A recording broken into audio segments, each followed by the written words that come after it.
¿Cómo estuvo esa semana? Espero que haya estado muy bien.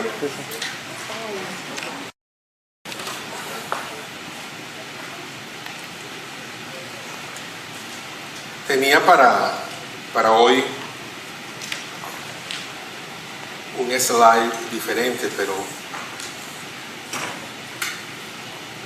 no sé qué sucedió. Tendremos la semana que viene. Yo no sé si de allá se podrá ver, pero era este, en vez de ese que tenemos allí. ¿Se acuerdan que yo les dije que íbamos a ir pasando algunos? Y aquí está el Señor Jesucristo con sus discípulos. En el primer slide que tenemos en pantalla está el reto de seguir a Jesús, el llamado para seguir sus huellas. Esa es la idea. Ya a esta altura de esta serie en donde vamos, ya tenemos que estar a los pies de Jesús escuchando su mensaje.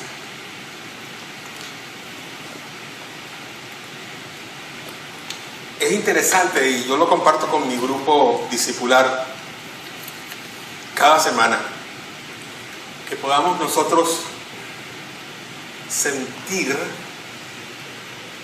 que estamos abrazados de Jesús, sentir que su presencia está entre nosotros, o mejor dicho, trasladarnos tal vez imaginariamente a la época donde Él estuvo con sus discípulos, y allí,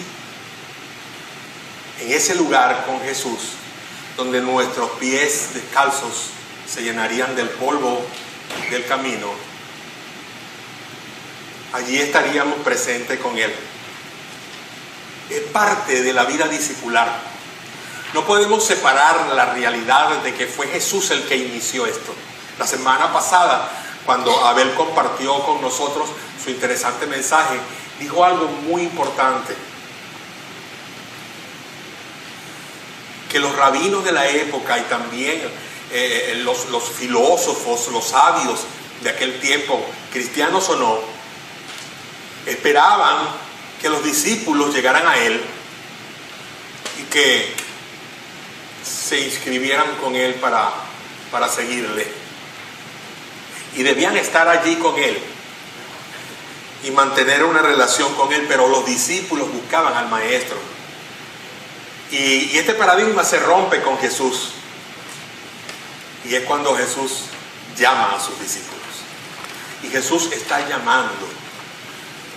Realmente, la palabra clave para creer en Cristo es sígueme. Es sígueme. Porque cualquiera puede tener una credibilidad intelectual en la mente, sabiendo que la Biblia es un libro muy importante. Muchas personas hacen caso de lo que la Biblia dice, pero no está en lo profundo de su corazón el aceptar el cambio que Jesús da cuando Él llega a la vida de nosotros por medio de su Espíritu Santo. Y es allí donde se produce el cambio de vida. Y es allí donde la persona realmente empieza a cambiar. No es algo mágico que transforma a la persona de un día para otro. Es la palabra de Dios, es el acercamiento con Jesús, es el tener un maestro y el ser un discípulo. Es que la palabra de Dios y que el poder del Espíritu Santo forme en mi vida un carácter especial. Un carácter especial. Y he titulado El discípulo y su carácter. Y les voy a invitar a que puedan ir a Primera de Tesalonicenses capítulo 2, 9 al 13. Primera carta de Pablo a los Tesalonicenses 2, 9 al 13. Y allí vamos a trabajar en esa epístola. Primera carta a los Tesalonicenses 2, 9 al 13. No vamos a leer en este instante, vamos a leer un poco más adelante, pero quiero que lo tengan ya en sus Biblias marcado. Yo espero que el Espíritu Santo hoy hable a sus corazones. Amén.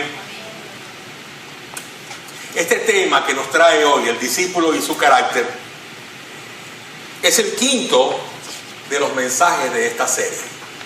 El número 5. Hemos predicado con 5 mensajes de esta serie. Soy discípulo de Jesús. Hoy voy a compartir por medio de la palabra de Dios lo que significa el carácter del discípulo. Al hablar de carácter de una persona se está haciendo mención a su personalidad y a su temperamento. Se trata de un esquema psicológico con las particularidades dinámicas del individuo, cómo se porta el individuo. Y el individuo tiene un comportamiento psicológico que viene desde el seno materno, viene desde que está pequeño, cuando empieza a tener contacto con su entorno, primero con su madre y luego con el resto de su familia, y así sucesivamente en la medida en que se va relacionando y va creciendo. No es algo que se traiga desde lo profundo, y sí hay ciertas características que le dicen el ADN, pero que tienen que ver más con ciertas cosas biológicas que trae la persona de su padre y de su madre. Pero la formación del carácter es algo importante en el entorno social y en el entorno familiar. Cada persona hasta los 5 años tiene posibilidad de formar su carácter, su personalidad. Si usted levanta a un niño hasta los 5 años en un ambiente donde están siempre buenos principios, están buenos ejemplos sobre todo, ese niño se va a levantar con eso. Y no quiere decir exactamente que ese niño será así, sino que tendrá esas características. Porque cuando él crezca va a haber cambios en su vida. Va a tener cambios, y a veces muy significativos. Pero esto me recuerda a una persona que estuvo presa en una cárcel, y cuando estaba en la cárcel porque había cometido un crimen, le preguntaron sus compañeros de cárcel por qué él actuaba de una manera tan pacífica, tan tranquila. Y él dice: porque después que pasé las rejas me acordé de cómo fui criado. Y lamentaba mucho el estar tras las rejas, y porque sus padres no le habían levantado para eso. La cultura, el entorno social donde la persona se forma, la crianza buena o mala, le dará al niño una formación de su carácter, algo básico. De la misma manera, el carácter espiritual, el cual es el carácter del discípulo, no es algo que el creyente trae consigo. Usted no trae el carácter espiritual consigo, con usted. No es algo que trae su personalidad. No es algo que está formado desde su niñez, como lo explica la definición que acabo de dar. Entonces, el discípulo, de la manera como se ha discipulado, formará su carácter. O sea que usted, al creer, podrá tener un carácter espiritual diferente si ha sido discipulado o no ha sido discipulado. No quiere decir que no sea un creyente. No quiere decir que no sea salvo, solo que no ha sido levantado en la palabra como debía ser. A veces solo nos gusta venir el domingo a la iglesia y nos conformamos con lo que nos enseñan el día domingo. Pero en la semana la Biblia no se abre. ¿Se acuerdan de la costurera? Yo creo que esta ilustración la vi hace muchos años aquí, hace quizás cuando comenzamos. Algunos se van a acordar cuando ya yo empiece a decir la hora. Era una hermana que en un momento dado el pastor se aparece en su casa a visitarla. Y entonces está el pastor visitándole, hablando con ella, y ella sentada, conversando todas las cosas que estaba conversando con el pastor. Y él le dice a ella: bueno, hermana, debo retirarme ya, voy a tener una oración y voy a leer un pasaje de la palabra que le traigo para usted como un regalo hoy. Entonces ella corre y le dice: déjeme buscar mi Biblia. Le estoy hablando de que ya estábamos cercanos al fin de semana, un día viernes o sábado era esta visita. Y la costurera había ido a buscar su Biblia, y cuando encuentra la Biblia, el pastor escucha allá adentro que ella dice: ¡Aleluya! Conseguí mis lentes. Y entonces él dice: se le habían extraviado los lentes a la hermana. Y cuando ella regresa, le pregunta: se le habían extraviado sus lentes. Sí, pastor, no he podido coser en toda la semana porque había dejado mis lentes desde el domingo dentro de la Biblia.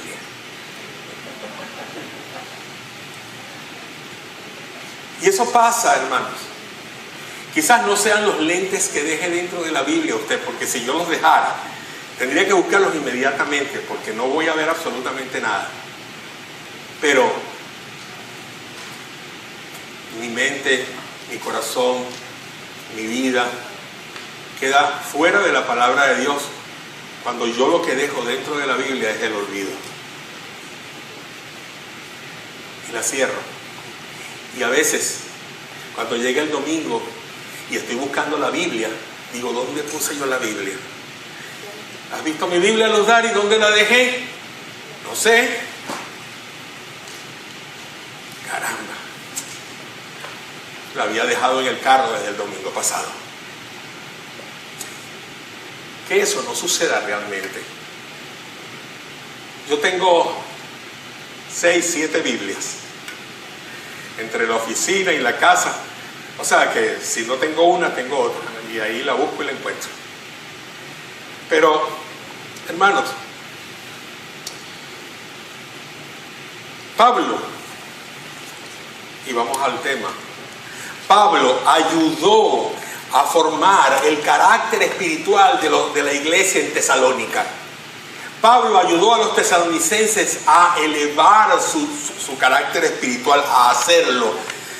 Acompáñenme a leer entonces en 2 de Tesalonicenses capítulo 9 al 13.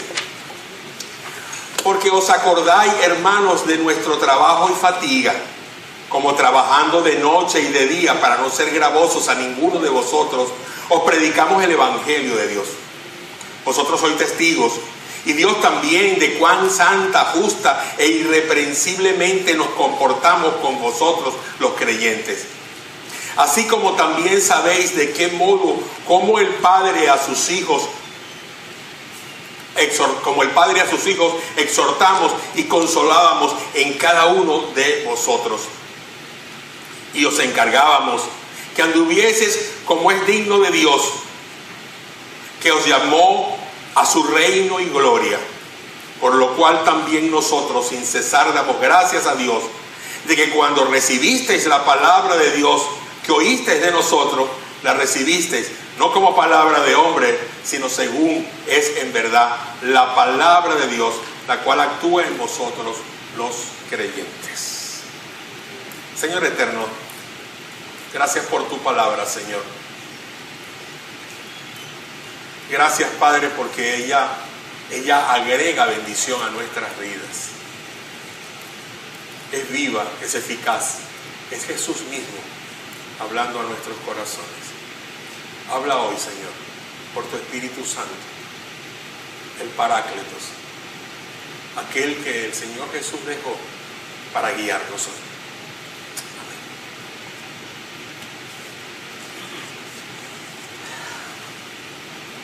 Aquí hay unas porciones interesantes que las voy a resaltar en este instante, y usted va a tomar su bolígrafo y cuando yo las diga, usted la va a subrayar en su Biblia.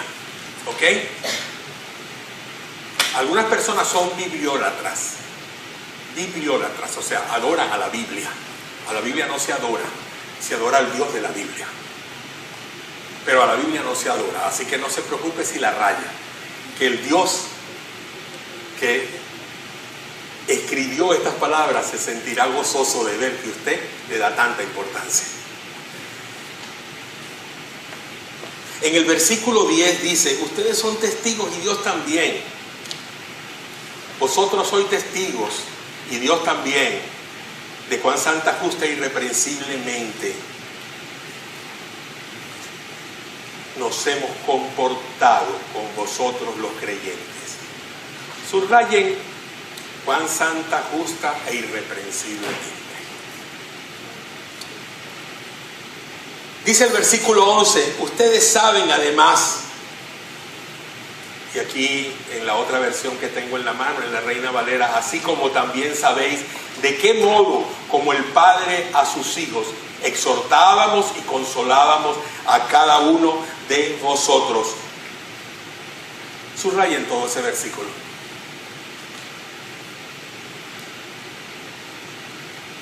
El versículo 13, por lo cual también, y dice el versículo 12, y os encargábamos que anduvierais como es digno de Dios que os llamó a su reino de gloria. Y dicen otras versiones, y le hemos recomendado vivir con dignidad ante Dios. Vivir con dignidad. Subrayen, vivir con dignidad. En la Reina Valera, anduvieses como es digno de Dios. En el versículo 13 dice, por lo cual también nosotros sin cesar damos gracias a Dios de que cuando recibisteis la palabra de Dios, cuando ustedes recibieron la palabra de Dios, subrayen eso, que nosotros predicamos. Y por último, van a subrayar, la cual actúa en vosotros los creyentes. Ya veremos por qué hemos subrayado eso. Es importante y que ustedes lo repasen constantemente con el mensaje que se está predicando. Y de acuerdo con lo leído en la Biblia, hermanos y hermanas, de acuerdo con lo leído en la Biblia, cuando alguien recibe la salvación en Cristo, el Espíritu Santo hace cambios en su vida. Y hay un pasaje bíblico en Lucas 6:43 que dice, por sus frutos le conoceréis. Jesús también le dijo a ellos, ningún árbol bueno produce frutos malos, ningún árbol malo produce frutos buenos. Ningún creyente debe producir frutos de que es un incrédulo, pues. Y todo lo contrario, ningún incrédulo puede producir frutos como los que produce un creyente. Por sus frutos los conoceréis. Entonces, al decidirse una persona a seguir a Jesucristo como su Salvador, su carácter debe sufrir transformaciones a causa de su relación con Jesús y con su palabra.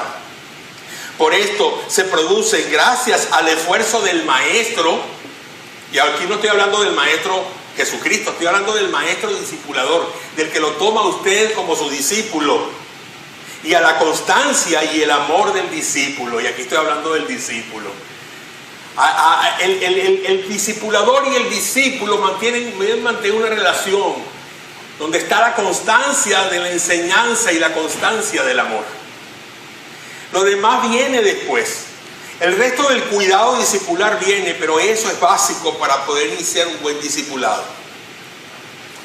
Hoy quiero hablar de las cualidades que se adquieren en la vida discipular y que producen cambios y además transmiten a otros esos cambios.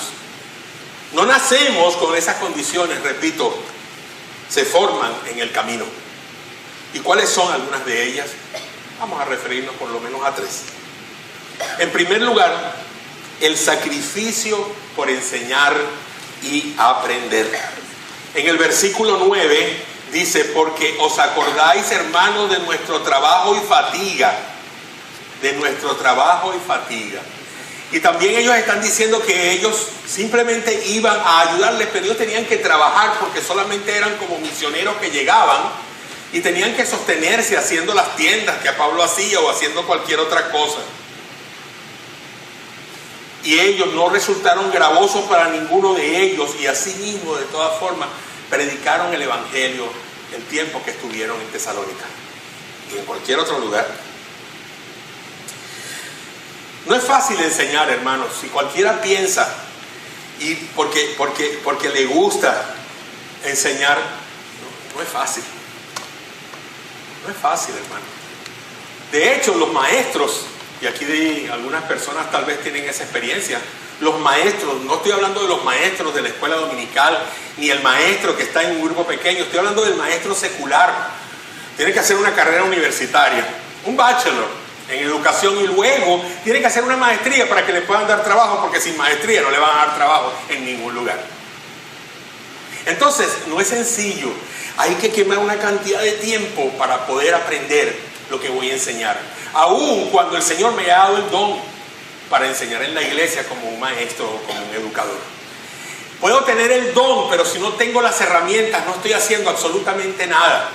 El don es solamente esa capacidad de querer hacer las cosas, de sentirme que puedo hacerlo y que Dios puede darme esas habilidades, pero necesito aprender la Biblia, la doctrina y todas aquellas cosas, porque las herramientas que vienen por el don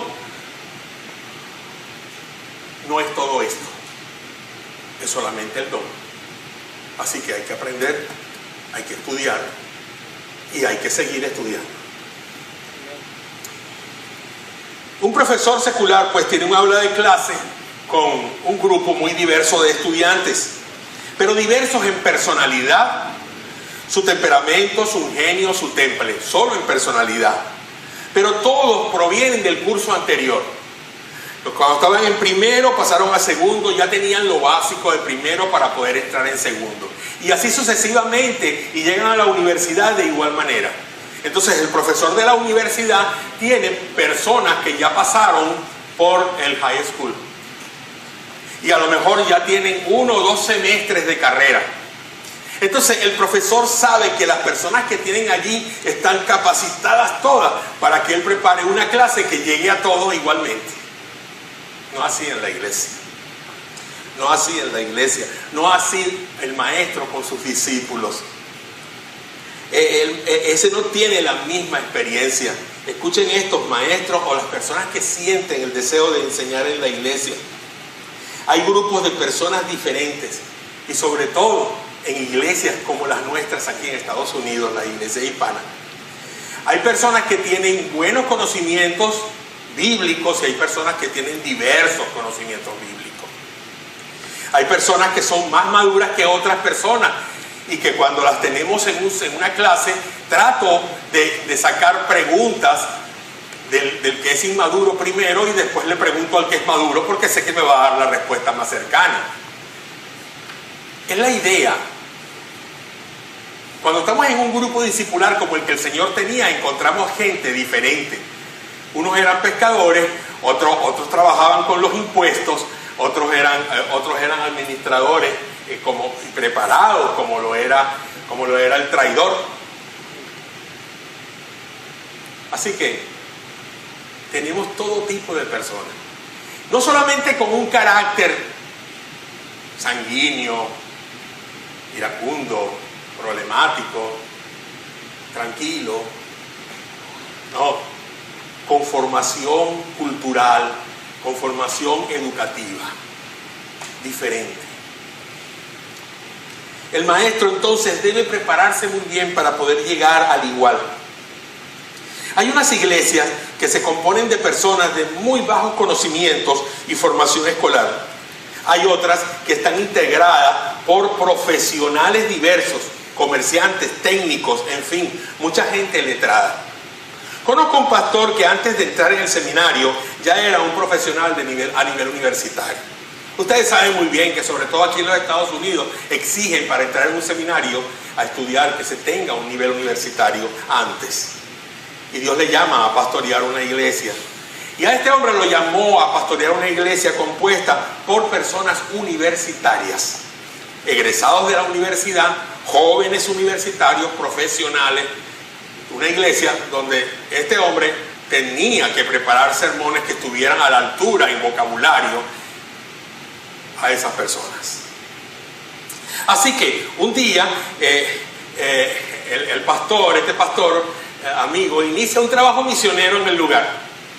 Inicia un trabajo misionero y se empieza un trabajo misionero, se empiezan a plantar grupos pequeños. Entonces, cuando los hermanos profesionales están animados en plantar grupos pequeños en diferentes sectores, se encuentran con que empiezan a llegar de indígenas a sus grupos pequeños. Y de un momento a otro la iglesia se vio llena de indígenas. Había unos que no sabían español, sino que hablaban solamente su propio dialecto. Y habían otros que sí hablaban español, Pero tanto unos como otros no tenían mucha formación educativa, o mejor dicho, no educativa, porque de hecho eran muy educados. No tenían una formación escolar. ¿Cómo no? He conocido en Venezuela indígenas que son antropólogos, médicos, abogados. Aquellos que salieron de su territorio, inhóspito muchas veces, para irse a las ciudades a prepararse, para no quedarse en un guayuco, en su tierra. Y van a las ciudades y se preparan y luego regresan a su tierra para dar y prestar los servicios que necesita su gente. Plantaron en esa iglesia, de todos esos grupos pequeños que hubo allí, plantaron 3 iglesias en aquel lugar. Pero las 3 iglesias todas eran indígenas. ¿Saben una cosa? Cuenta este pastor que en una oportunidad, estando él, y empezaron a llegar los indígenas, y era una iglesia grande, se componía de más de 300 personas aproximadamente, y empiezan a llegar los indígenas, y no había dónde sentar a la gente. Entonces empezaron a buscar sillas, a bajar sillas de los salones de la escuela bíblica dominical para llenar el salón. Y las personas, los petroleros que estaban allí, los industriales que estaban allí, los médicos, se vieron que otros ocuparon sus puestos, porque cada quien tenía su lugar. No es así aquí también. Usted viene buscando más o menos el sitio donde se sienta cada domingo, ¿verdad? Como si tuviéramos ya la etiqueta allí puesta, reservado para Eduardo Torres. Y ahí está Eduardo Torres y su esposa en la primera fila. Entonces los que van llegando tienen que ir acomodándose donde quieran. Así llegaron estas personas y se dieron cuenta que no llegaban a la hora, que estaban llegando tarde y que cada vez llegaban tarde. Y había empezado el culto, el servicio y las canciones, y se empezaba con muy poca gente. Pero en esta oportunidad se empezó con mucho más de la mitad de lo que estaban las sillas en el templo, porque los hermanos indígenas empezaron a llegar. Hermanos, este hombre dijo que tuvo que hacer muchos cambios en la iglesia, porque cuando esta gente empezó a crecer en Cristo y empezaron a aparecer los líderes, en primer lugar líderes naturales entre los indígenas, y en segundo lugar cuando ya se estaban preparando, se inició en ese lugar, en esa iglesia, una escuela misionera, y quienes realmente entraron a la escuela misionera en su mayoría fueron los indígenas para prepararse en misiones. Qué bonito, ¿verdad? Qué bonito. Pero hubo discipulado. Tuvo que haber discipulado. Entonces los profesionales maduros en Cristo empezaron a tomar indígenas para discipularles. Entonces se sentaban con sus discípulos hasta que ellos formaron a otros. Habían unos que no les gustaba mucho, pero tuvieron que callarse la boca. Hay que sacrificar, hermanos. Y estos hombres y estas mujeres de esa iglesia tuvieron que sacrificar para enseñar, para aprender. Hay que sacrificar para todo eso. Si usted no aprende, ¿cómo va a enseñar? Sacrificar también en tiempo. Y a veces hasta en impotencia, creerme impotente para poder hacer las cosas. A veces pienso que no soy capaz de hacer algo. Y yo le puedo pedir a alguien que por favor la semana que viene haga algo y dice, ay pastor, pero usted cree que yo lo puedo hacer. Sí lo puede hacer. Usted puede hacer eso y mucho más. El Señor Jesucristo dijo en su palabra que grandes cosas haríamos, mayores aún de las que Él hizo. ¿Se podrán imaginar todo lo que estamos dejando de hacer? Simplemente porque nos creemos incapaces. ¿Y saben quién habita adentro de ustedes? El poderoso Espíritu Santo, el de la promesa, el Paráclitos, aquel que el Señor dejó como nuestro consolador. El Señor dijo, yo me voy, pero voy a dejarles un consolador. El Espíritu de verdad. Ese está en ti, está en mí. ¿Cómo no vamos a poder? Claro que vamos a poder. Las barreras podrán ser otras, pero no las barreras serán espirituales, porque en el Espíritu tenemos todo el poder. Amén, iglesia. Amén. Él dijo, nuestros trabajos y fatigas y de cómo de noche y día nos dedicamos a predicarles el Evangelio de Dios, esa fatiga, ese sacrificio es indispensable, muy claramente indispensable. Me perdonan ese énfasis, muy claramente indispensable. Parece que hay alguna palabra ahí que está sobrando, pero lo hago a propósito porque es indispensable que nosotros verdaderamente nos fatiguemos para ayudar a otros a servir, a crecer.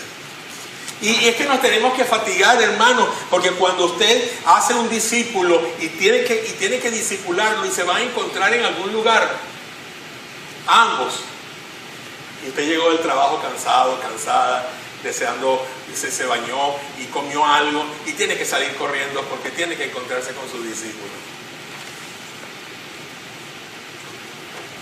A veces da flojera.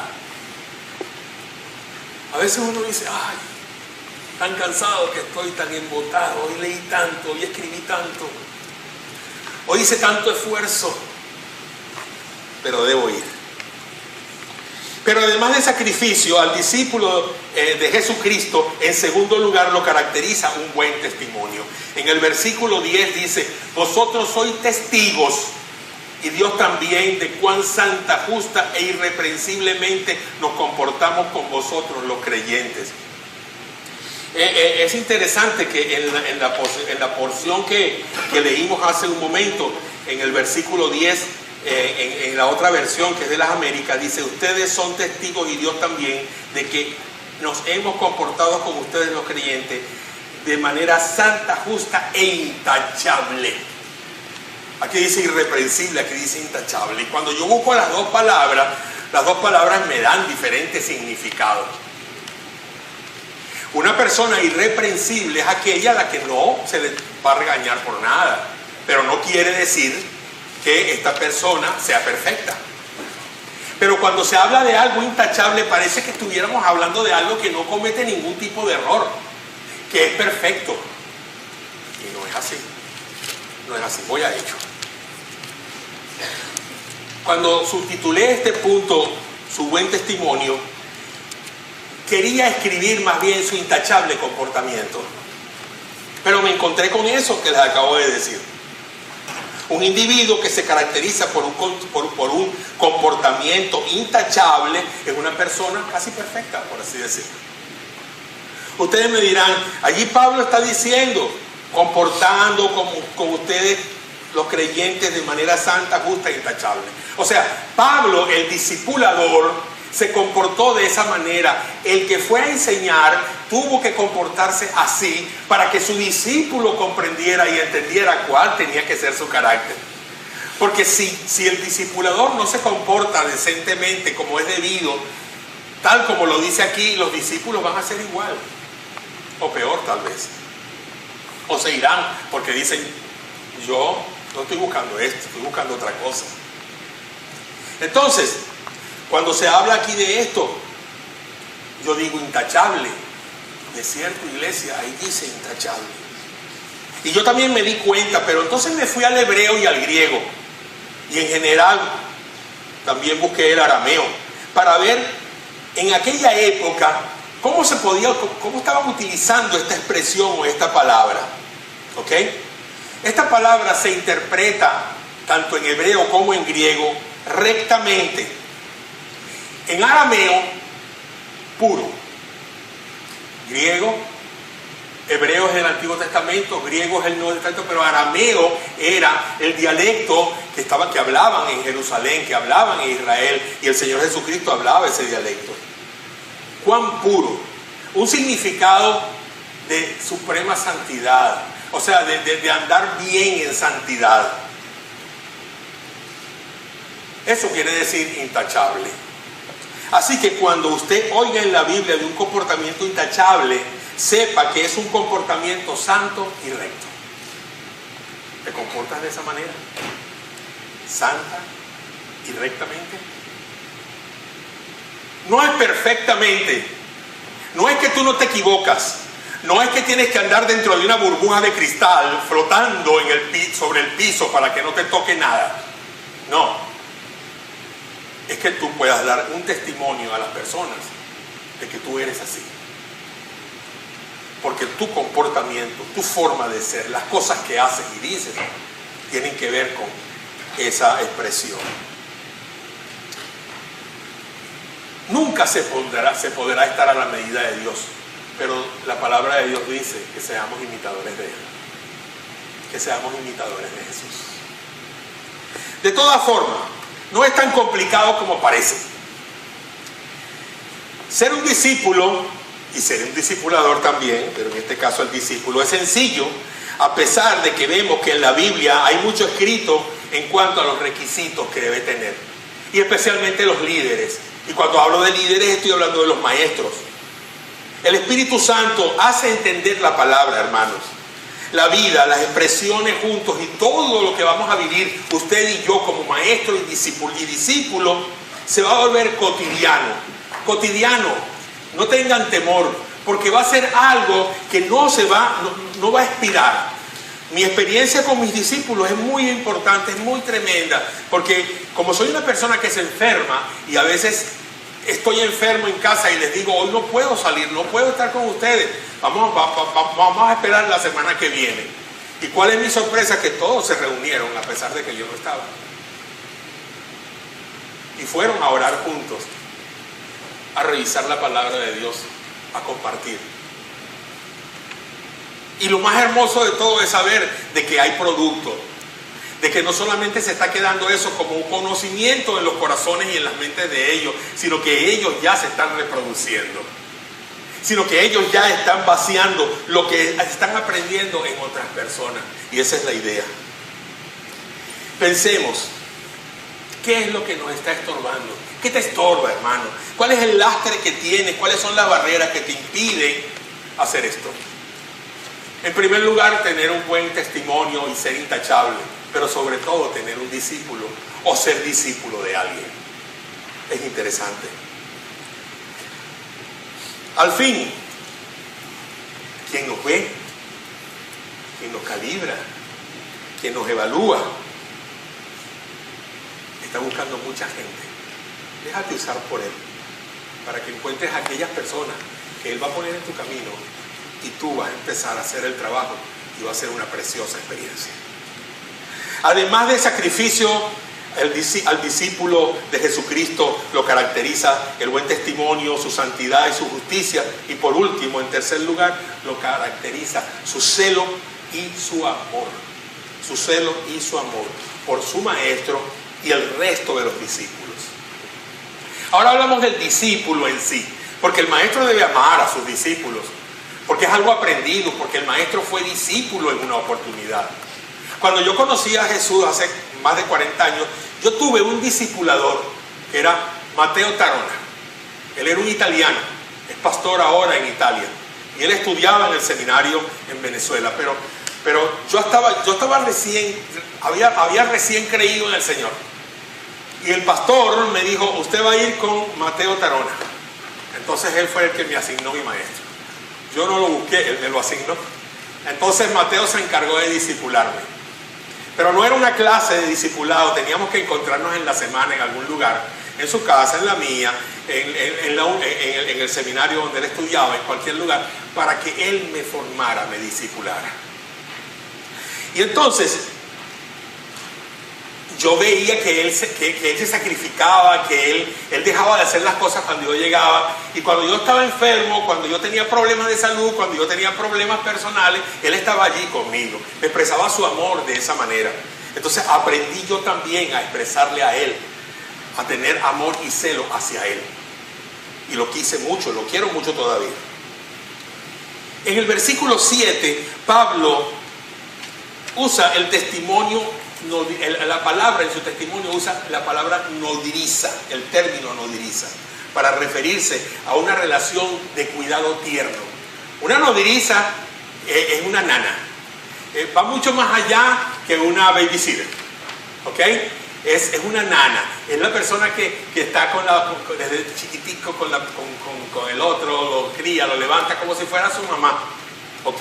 Y está allí. Su mamá está presente, su papá está presente, pero ella está allí y le pagan para que haga ese trabajo. Muchas veces no le pagan, a veces la nana es la abuela o una tía o una persona muy cercana a la familia que vive con la familia y se encarga del cuidado de los niños. En la versión contemporánea me gusta cómo lo expresa. Dice, en vez de eso les hemos tratado con ternura, con el mismo cuidado de una madre por sus hijos. Tan grande es nuestro cariño por ustedes que hubiésemos querido entregarles no solo el Evangelio de Dios, sino también nuestra propia vida. A tal grado hemos llegado a amarlos. Es como una poesía, ¿verdad? Si te ponen eso, mamá, en una tarjeta, o si tú se lo pones, mamá, en una tarjeta a un hijo, ¿por qué no se le hacen tarjetas a los hijos, verdad? A pesar de que sí existe en algunos países el Día del Niño, el Día del Hijo. Miren cómo me miran los muchachos ahora. Hijos, ustedes le dan tarjetas a sus mamás el Día de las Madres y le dan tarjetas a su papá el Día del Padre. Padre, hagan una tarjeta y se la dan a sus hijos y le ponen: te amo con mucho cariño, te amo tiernamente, hijo, y quiero entregarte no solamente el Evangelio de Jesús, sino mi propia vida. En la versión Reina Valera 60 dice: como la nodriza que cuida con ternura a sus propios hijos, como si fueran sus propios hijos. Entonces ahora nos ofrece el versículo 11 un segundo ejemplo del discipulado de padre a hijo. Como el padre ama a sus hijos, se subraya aquí en ese versículo el hecho de que el maestro y sus discípulos deben preocuparse por mostrar afecto y cuidado entre ellos. Y miren, yo sé que hay personas aquí que han estado en el hospital y un hermano o hermana ha estado allí con ellos. Yo sé que hay personas aquí que se han movido a un hospital para estar con una persona que tiene problemas de salud. Ha dejado su trabajo, ha dejado el quehacer para poder estar junto a esa persona. Y usted lo recuerda realmente. O tal vez hay personas que han sacrificado de lo suyo para poder llevarle a usted un mercado, algo de comida en el momento en que usted no podía hacerla, comprarla o quién sabe. Eso es amor. Esa es una demostración de amor, de afecto, de cariño. No es la obligación de decir, no es porque Dios me lo obliga. No es la obligación, es el amor. El amor es razonable, hermano. Y hay que preocuparnos por eso. Como el padre ama a sus hijos, se subraya ahí, ¿okay? El maestro debe preocuparse por mostrar afecto y cuidado. ¿Qué caracteriza a un padre responsable? Dos cosas. Primero, exhorta, dice la palabra aquí, exhorta. Primero el padre está exhortando al hijo. Primero el padre está siempre llamando la atención al hijo para que el hijo haga las cosas correctamente. Exhorta. Exhortar no es regañar, exhortar es corregir. Y el padre trata de corregir a sus hijos y de hacerle ver lo malo que está haciendo o que no está haciendo algo correcto para lograr un fin específico. Y en segundo lugar, el padre siempre, por toda la vida, estará animando a sus hijos. ¿No animó a sus hijos cuando estaban pequeñitos ustedes que le decían: ven papá, ven, camina, camina? Y el niñito se iba agarrando de las paredes como podía hasta que daba los pasitos solos. ¿No se preocupaban ustedes por sus hijos cuando le decían: diga mamá, mamá, mamá o papá? Y el niño empezaba a repetirlo. Eso es animarle. Y no se animan ustedes cuando en la escuela ustedes le dicen a sus hijos que estudien y que se preparen. Y ustedes le buscan los recursos necesarios para eso. No se animan ustedes cuando animan a sus hijos cuando le dicen: vayan a la universidad. Yo me voy a preocupar por pagarles la universidad. Eso es animarles.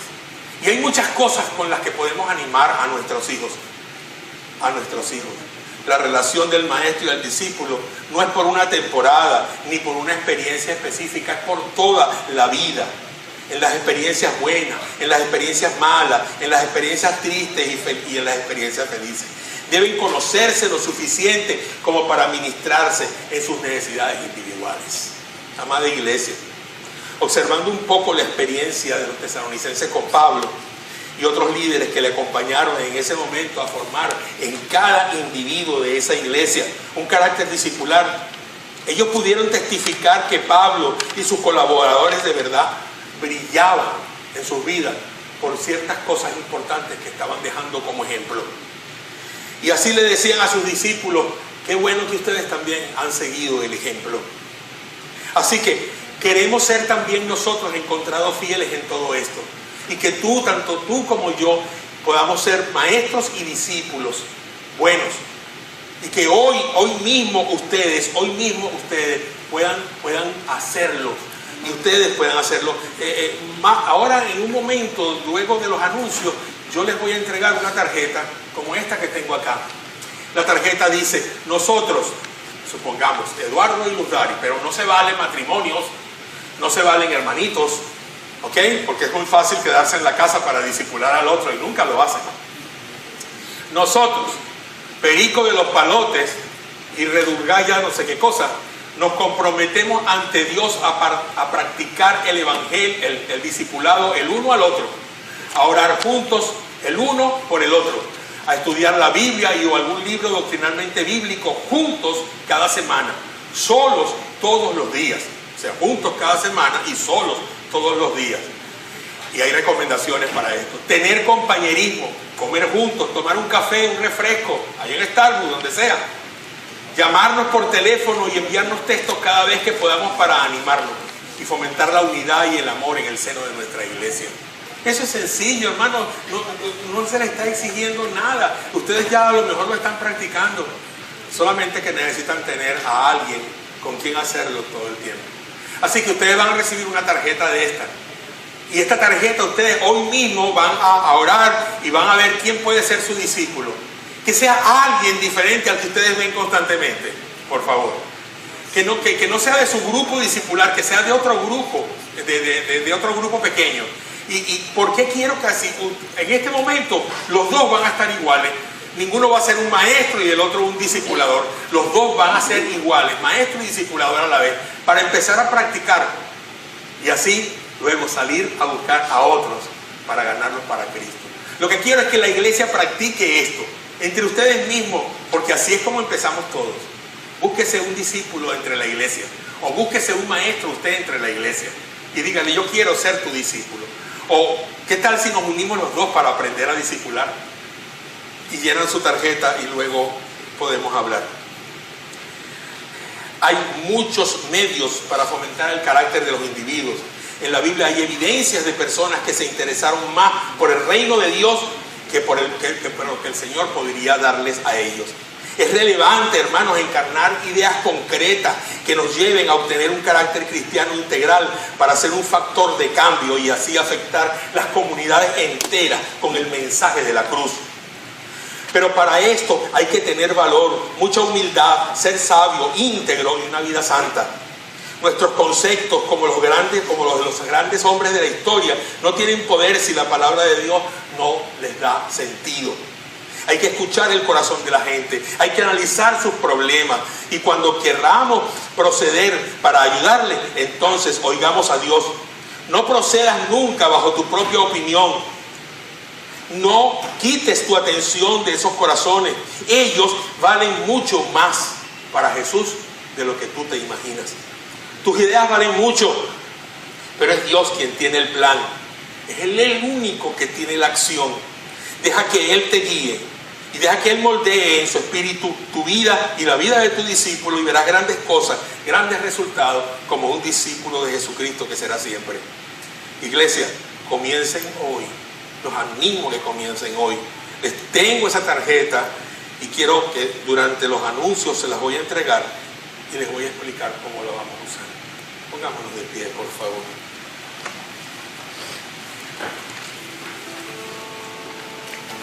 Oh, gracias, Señor.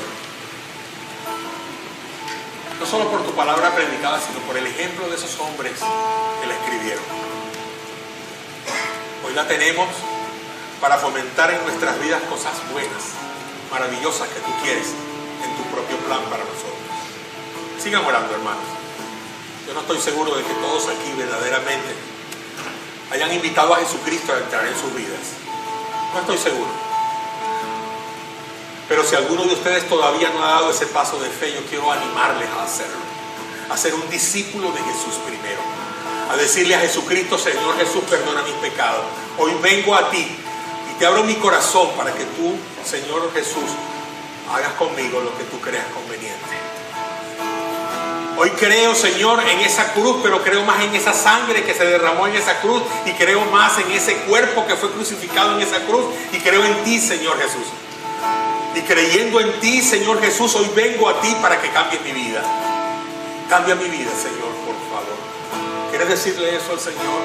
A lo mejor no se lo has dicho todavía. A lo mejor tu vida está lejana a esa realidad.